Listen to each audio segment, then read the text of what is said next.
Welcome back, everyone. Our next speaker is Dolores Johnson, author of Say I'm Dead, a family memoir of race, secrets, and love.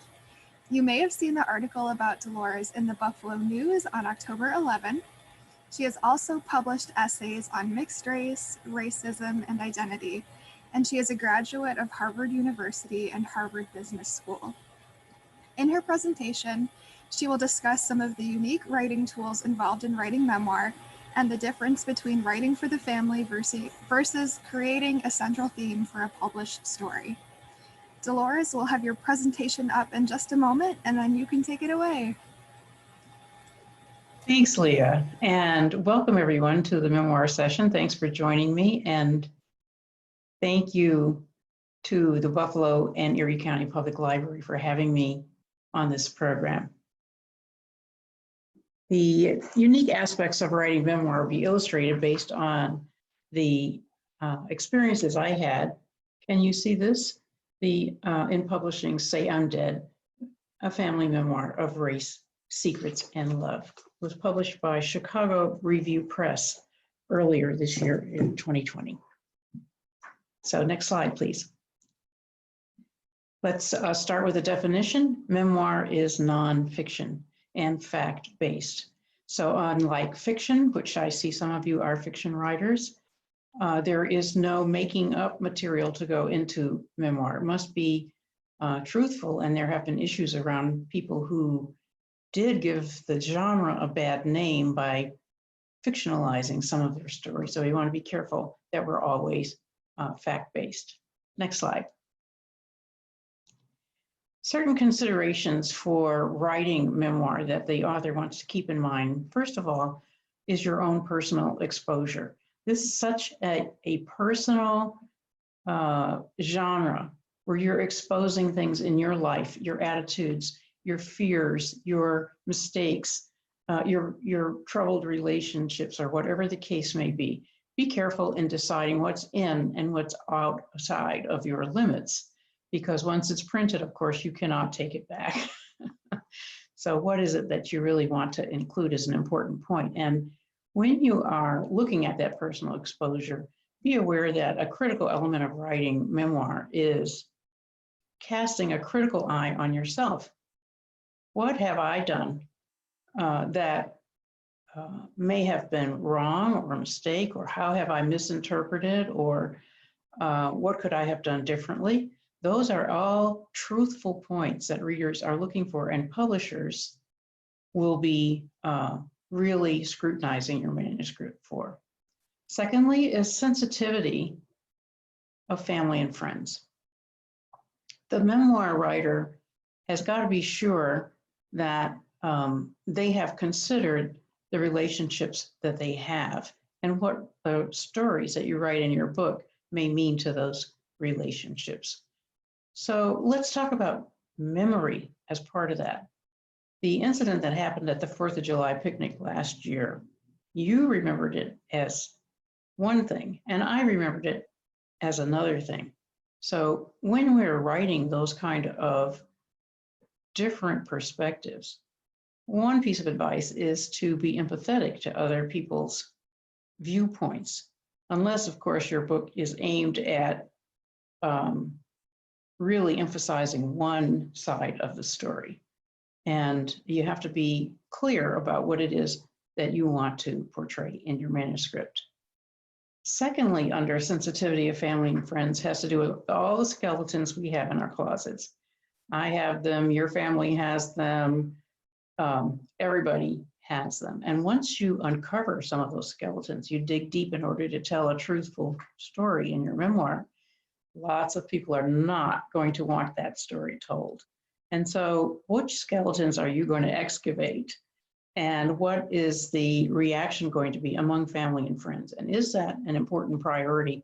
Or do you want to tell this story regardless? So these are just some general factors to think about when you decide on what is in your story and what is not. The third consideration I'm pointing out here is that we're going to be discussing writing for traditional publication, which is different from what Avril just covered for self-publishing.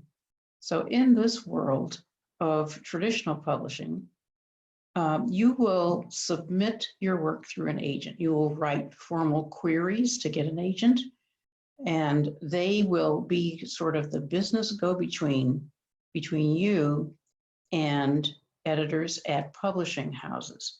The editors are the people who are reading piles and piles of manuscripts to decide which ones the publishing house is interested in. And let's be clear, publishing is a business. Traditional publishing is about dollars and cents. So what that editor is trying to decide is, one, do they love this book enough to promote it within the publishing house, which includes a lot of other departments. Once they all buy in, the question is, can we make money?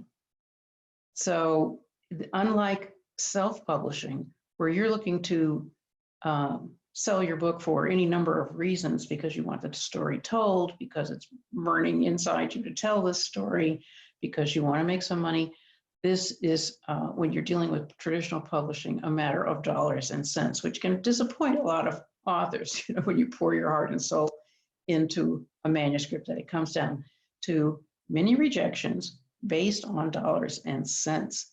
And rejection is the name of the game. Very seldom will you be able to get your book sold on the first try. I've never heard of it, actually. Once a publishing house does buy your book, you will be paid. That's called an advance. And afterwards, there is a long march to actually putting that book out in the world, including editing, and as some of the aspects that were covered for self-publishing, you also have the cover art, the promotional plan, the marketing, and then you're seeking public media reviews to get the word out on your book, which can be appearances on radio and television, coverage in newspapers and magazines, public appearances, speaking at various forums. So that is the route to traditional publication. This is unlike, let me point out, writing a family story for the family. And many people think about memoir as giving a record to their family, but that's not what we're talking about here. We are talking about publishing a story that will go into the public market for consumption by a wide readership. Next slide, please. Some of the particular tools for writing memoir and getting it published traditionally are to look at, first of all, the scope of your story. And those of you who are authors may know some of these points already, but let me emphasize them. What is the time frame of your story? Lots of people approach memoir by thinking about their entire lives. But if you are creating a story for public consumption, there should be a locus to the story, a center. What is this book about? What time frame did it take place in? What's it about? Is there a critical issue here, or a certain event that we are centering our story around? For example, could this be about the love canal and experiences and difficulties that resulted from the love canal? That's a particular period of time. It may or may not include your childhood or your old age, for example. This is about a hero relative, somebody who did something really outstanding and interesting. And what was that thing? How does your story matter to the general public that's reading? That's what we're trying to create when we decide on the scope. Secondly, here is what I have on a card that sits over top of my computer when I'm writing. What have you come to say? Meaning that of all the things that we could talk about in our memoir, how do we boil it down to the point that we are trying to convey? Because after all, a story has a point. Every story has a point. And the way you know that you have finally figured out what you have come to say is when you can write a 1 or 2 simple sentence description of what the book is about. Let me give you an example off the back cover of my own book. Say I'm Dead presents 3 generations of mixed-race love as Johnson's family mirrors America's sea change in attitudes from Jim Crow's abomination to a majority acceptance of interracial marriage. I can't tell you how very, very long it took me to create that particular statement on what I had come to say. Thirdly, let's talk about research. Since we have a fact-based story, it's really great to be able to anchor it in some research, which may include interviews with people who give you quotes that you can use in the book or clarify certain incidents that you're trying to find out about. There are documents that can help you. If you need to know the dates of someone's birth, death, marriage, there's other facts that you can find out. Was their marriage actually annulled, or what was going on there? There are photos that may really help you describe what the person looked like or what the event or the venue was in a certain scene. And of course, if you're talking about something like the Love Canal, there are many, many articles that you can research to give you additional facts. Next, let's talk about creating a story spine. When we begin our book, we find our protagonist, ourselves, on page 1 in situation A.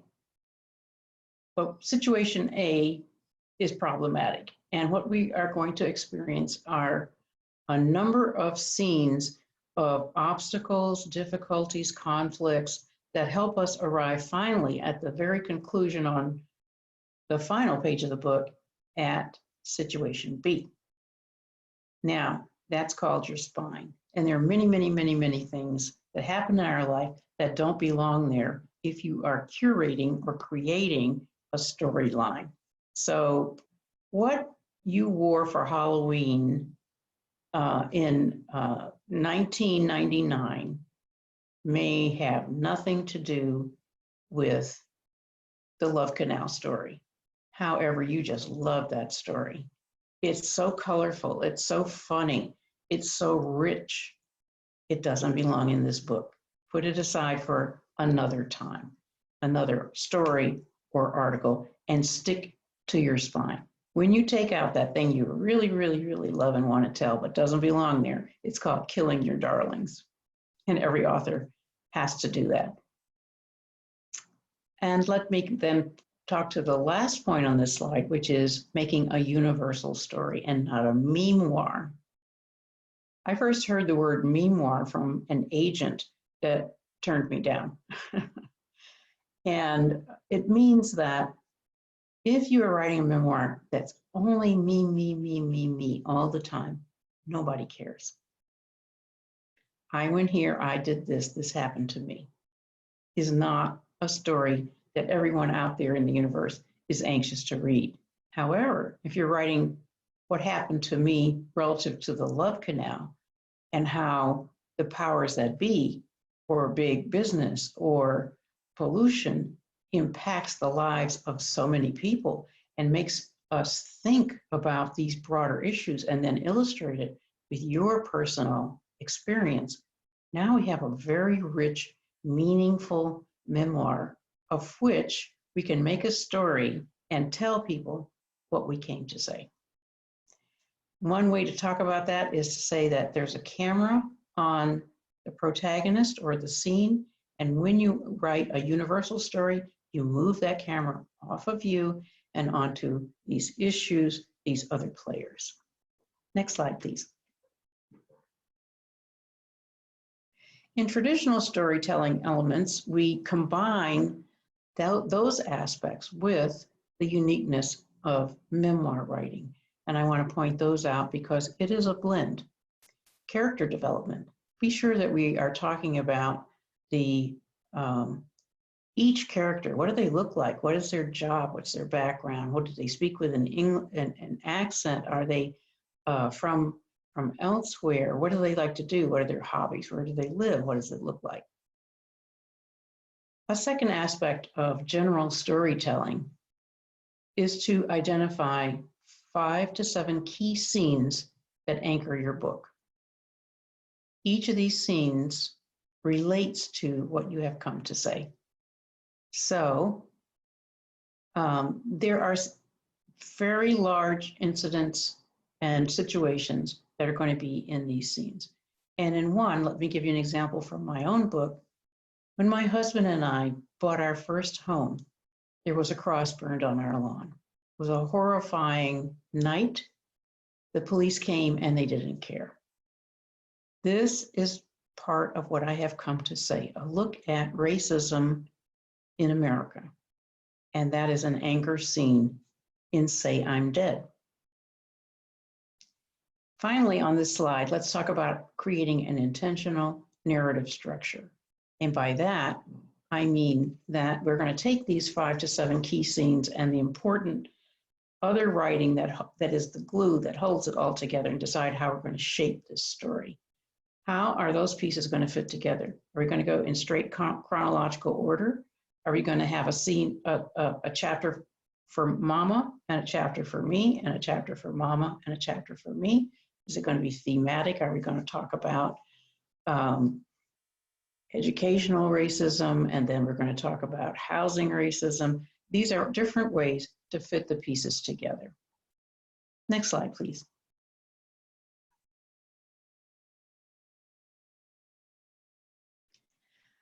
It's a lot of material to cover, and I think that some additional resources may be helpful to you. And on this slide, I have several craft books to start off with that help you learn how to write memoir.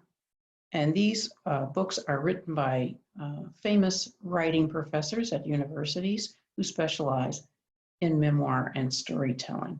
If you don't have time to read all 4, the one I'm recommending is Vivian Gornick's The Situation and the Story. This is a very fundamental read that will help you create your memoir. Mary Carr is The Art of the Memoir. She's written several memoirs that have been really big sellers. Sven Burkett's The Art of Time in Memoir talks about flashbacks and flash forwards and other techniques that can be put in to help you reclaim your memory and to advance the story along your spine. Roy Peter Clark is also a writing professor, and his book, Writing Tools, has a lot of really great techniques in it. Other resources I recommend to you is working with a writing group. I have a writing group. I have 2 people who are as dedicated as I am to getting their material completed, and who can tell you, you have a hole over here. I don't understand. This part is confusing. There's a scene I'd like to see that's not here, and help you with your manuscript creation. That has been very vital to me. Another suggestion, a resource to you, is to study other people's memoirs. There's some very well-known memoirs that you can look and see what is the structure that they utilize for their narrative. What have they come to say? What are the key scenes in those books? And The Glass Castle is a really famous one and a great one, and Wild by Cheryl Strayed. Very popular books that can be used to educate yourself on how to write memoir. And the final resource I'm suggesting is to take writing classes. I was a business executive most of my life, and when I went to write my memoir, I gave it to a creative writing teacher who said to me, you know what you have here?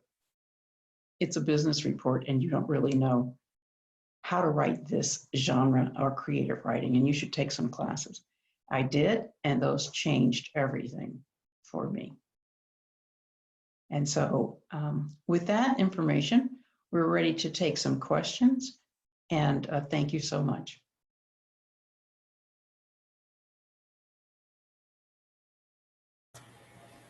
Thank you so much, Dolores.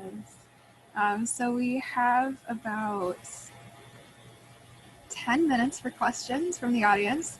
If you have any questions, please send them to the chat. But to start off, your book was featured in the Buffalo News last month. How did you get them to write about your book?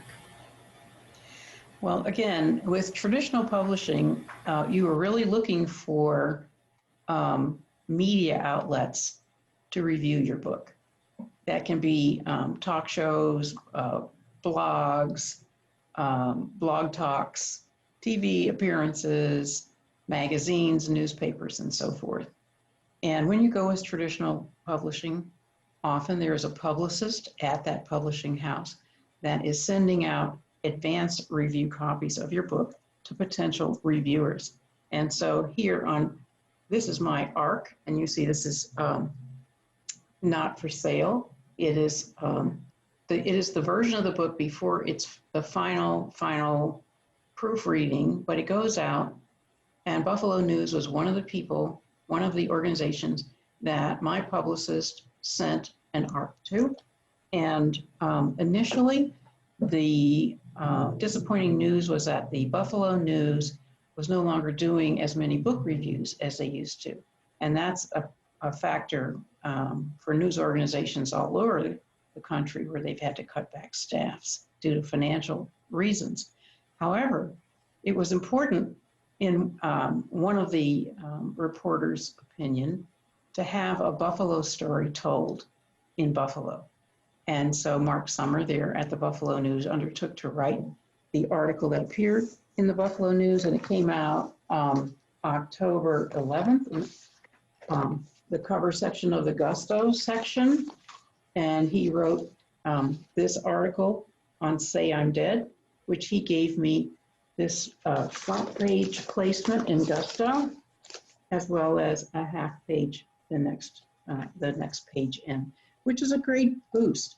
Everybody wants their book to be recognized and for people to know about it. And I really am grateful to the Buffalo News for featuring Say I'm Dead.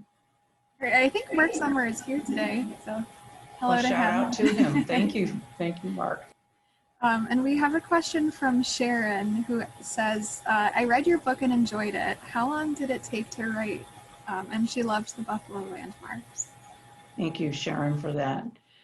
I took a very long time to write this book. And I want to say to everyone that writing a book for traditional publishing is more of a marathon than a sprint.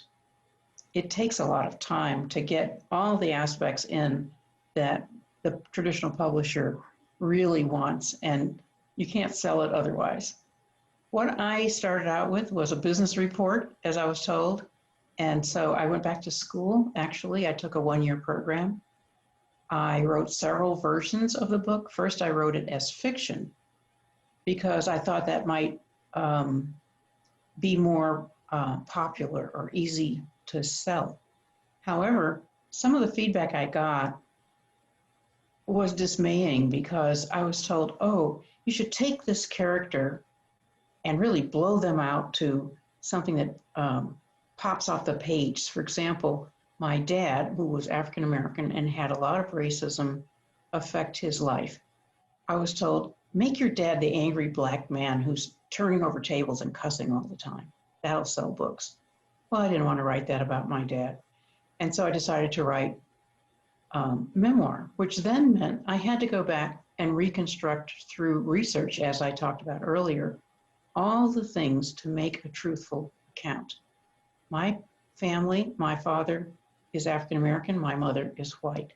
They fled Indiana, where there were laws against race mixing with a punishment of prison time and a threat of lynching.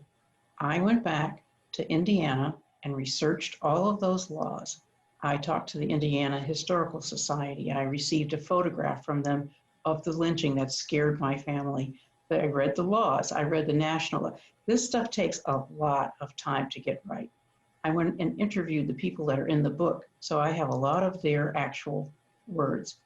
So to answer your question, it took 8 years, including 2 years in the drawer when I was stuck and didn't know what to do with it.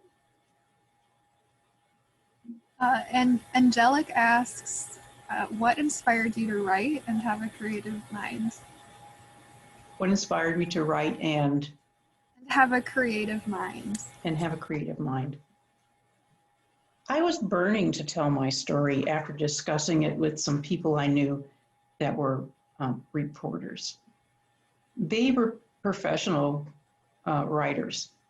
And in casual conversation, when I talked to them about my family story, they all said to me, "You should write a book. This could be a book." And the more I got that kind of feedback, the more excited I got about writing the book. But for me, another part of why it took so long to write this book is, as a business person, you have an analytical mind. Facts, budgets, deadlines are not creative activities.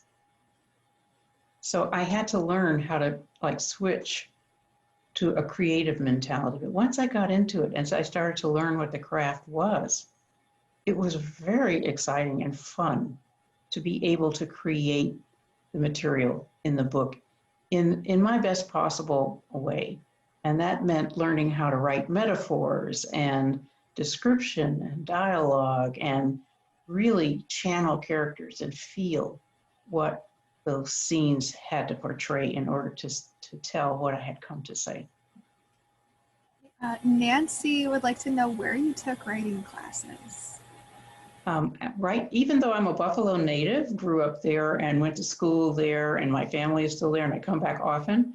I currently live in the greater Boston area, and there is a place here called Grub Street. It's a creative writing center. You may have similar resources in Buffalo. I can also say that sometimes there are adult education programs or college courses that you can take as one-offs in creative writing or memoir writing specifically. And I think this might be our last question.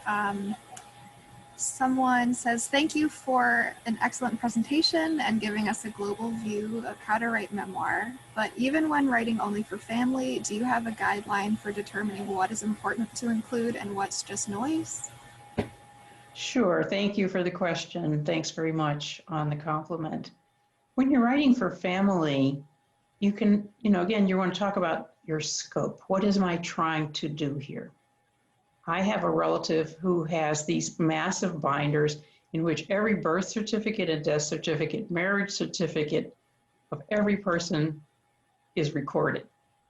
Is that what you want?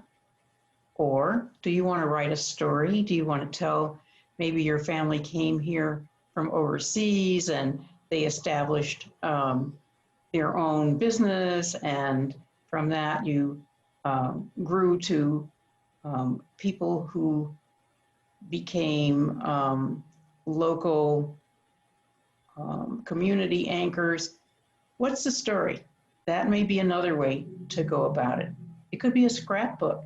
It can be pictures. My own book has lots of pictures in it because I wanted to illustrate who the people were and the situations that are included. Like there's a picture of my grandmother, who is pertinent to this story because she was the product of a plantation rape. My grandmother was half white, but nobody ever told me because the story was so horrid. So what is it that you want to accomplish when you're writing for family? That's a decision up front, and then you work towards that.